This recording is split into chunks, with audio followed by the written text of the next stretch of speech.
நான் வந்து பிறந்து வாழ்ந்தது வந்து கம்போங்கச்சி சித்தியவன் பெராக். என் கூட பிறந்தவர்கள் 5 பேர். நான் வந்து மூத்த மகன்.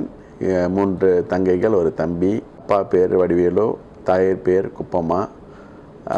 என்னுடைய பெற்றோர்கள் ஆரம்ப தொழில் விவசாயி. என்னுடைய ஆரம்ப கல்வி வந்து ஸ்கோலா கபாங்சான் சிப்பாம்பாட், சித்தியவானில் காந்தி ஸ்கூல் என்று கூறுவார்கள். அதன் பிறகு இடைநிலைப்பள்ளி வந்து ஸ்கோலா முன்னங்க 2 நல்ல ஒரு தேர்ச்சி கிடச்சினால ஃபார்ம் 3ல். அப்போது வந்து எஸ்ஆர்பி எனக்கு வந்து சயின்ஸ் டீம் வந்து வேறு பள்ளிக்கு போகக்கூடிய ஒரு சூழ்நிலை. ஃபார்ம் 4, ஃபார்ம் 5, ஃபார்ம் 6 ஸ்கோலா முன்னங்க அமர் போஸ்தாமம், அங்கே என்னுடைய கல்வி தொடர்ந்தேன். ஃபார்ம் 6 அப்பர் 6 பயிலும்போது அந்த டைமில் நான் வந்து ஆசிரியர் பயிற்சி கல்லூரிக்கு விண்ணப்பம் செய்தேன். ஆங்கில மொழி ஆசிரியராக அங்கே வந்து போயிட்டு 3 வருஷம் நான் வந்து என்னுடைய படிப்பை தொடர்ந்தேன். ஆசிரியர் தொழில் வந்து தொடங்கினது வந்து சரவாக்கில் 88லேருந்து 91ஆம் ஆண்டு வரைக்கும் சரவாக்கில் நான் வந்து என்னுடைய ஆசிரியர் பணியை செய்திருந்தேன். 2015 கடைசி இறுதியில் மாநில தலைவராக, தேசிய தலைவராக என்னை நியமனம் பெற்றார்கள். இதுதான் என்னுடைய அரசியல் பயணம். சரவாக்கில் ஆசிரியர் பணியில் இருக்கும்போது அங்கே வந்து பல அனுபவங்கள் எனக்கு கிடைத்தது.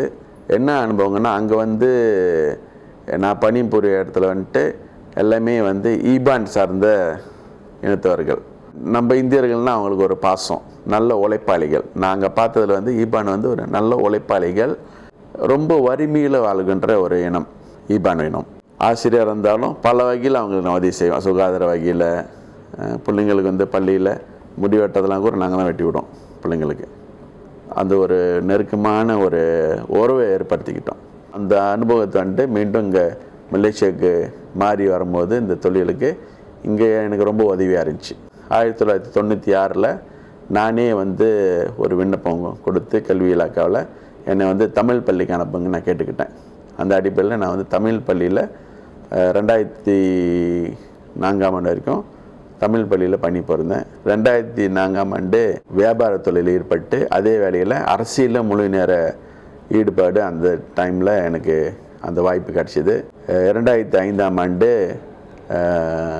மஞ்சோங் நகரமைப்பு கழக உறுப்பினராக நியமனம் பெற்றேன். 18 வயசுலேயே மாய்க்க இளைஞர் பகுதியில் கிளை அளவில் ஒரு பொறுப்பில் இருந்தேன். 1992ல் கிளை இளைஞர் பகுதி தலைவராக என்னுடைய அரசியல் பயணத்தை தொடங்கி, பிறகு 1994ல் லுமோ தொகுதி மாய்க்கா இளைஞர் பகுதி தலைவராகவும், அதே ஆண்டில் பேரா மாநில மாய்க்கா இளைஞர் பகுதி செயலாளராக நியமனம் பெற்றேன்.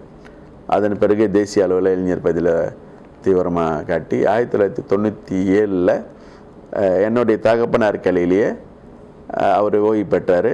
கிளை தலைவராக பொறுப்பேற்று தொடர்ந்து தொகுதி செயலாளராக நான் பணிபுரிந்தேன். 2009 முதல் தொகுதி தலைவராக நான் பொறுப்பேற்று 2013ஆம் ஆண்டு தேர்தலுக்கு பிறகு மன்மிகு மாநில முதல்வர் அவர்கள் என்னை வந்து அவருடைய செயலாளராக நியமித்தார்கள். அதன் தொடர்ந்து வியாபாரத்தில் வந்துட்டு அனுபவங்கள் நிறையா இருக்குது, கசப்பான சம்பவங்களும் இருக்குது. வியாபாரத்தில் வந்து ஈடுபட்டு தோல்விகளும் இருக்கும், நிறையா நஷ்டங்களும் ஏற்பட்டிருக்கு. அதெல்லாம் ஒரு நல்ல ஒரு பாடமாக எடுத்துக்கிட்டேன். நான் ஒரு திட்டம் இல்லாமல் வியாபாரத்தில் முன்னேற முடியாது.